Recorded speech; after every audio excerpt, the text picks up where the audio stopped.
If you've had the experience of being a student at a very large university, say with a population of 30,000 to 50,000 students, you probably sensed a lack of intimacy. Sure, you made some friends and got to partake in a wide variety of extracurricular activities. But at the end of the day, in a very large academic institution, you were really just a faceless number in the system. The 5,000 in today's gospel is more than just a number. But I think sometimes when we come across this all too familiar passage from John, we fixate on the number itself to the point where we fail to recognize that the 5,000 are living, breathing, thinking individuals, men, women, and children with feelings and stories to tell. They have faces. Think about it for a moment. In that crowd must have been exhausted mothers with their babies in tow who just needed a break from their maternal duty of juggling family and household. There must have been in the mix struggling farmers and other workers barely making ends meet and whose lives have been reduced to hopelessness. There had to have been more than one soul in that massive sea of people dealing with a shattered relationship or a serious illness or the loss of a loved one. The disabled, the depressed, the homeless, and those too embarrassed to be noticed, like the tax collectors, the prostitutes, the thieves, addicts, and abusers. They all probably found a patch of grass to sit that afternoon.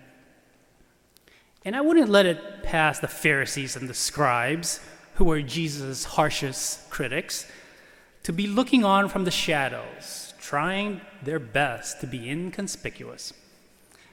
So come to think of it, we are the 5,000.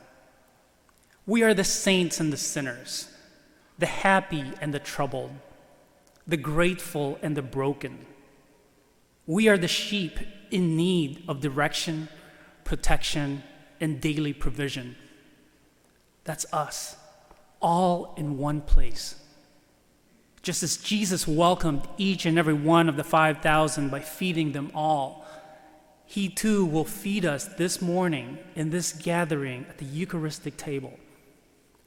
This is because His compassion is actually love with action, and it's without bounds. That ought to teach us that our compassion must move us to action. It's not going to do anybody any good if we merely say we care, but don't act on it. Jesus did something. He fulfilled, and He surpassed expectations. He talked the talk and walk the walk. And we need to do the same. We need to act, and act first and always out of love. It's a way to help us imitate Jesus' selflessness and humility. My friends, what happened on that grassy plain and what happens here at Mass reveals the fullness of the Eucharist. We come to this holy banquet together in community to seek to become what we receive: one bread, one cup, one body, and one family. Hello, OLPH. My name is Mary Lynn Januszewski, and I'm the Director of Finance and Operations at Our Lady of Perpetual Help Parish in Glenview, Illinois. And this message comes to you with heartfelt gratitude and thanks for your ongoing generosity and support of OLPH Parish. This overwhelming generosity allows us to continue to serve and to minister to the parish community in so many different ways. So thank you, OLPH, for all you do. You are much appreciated.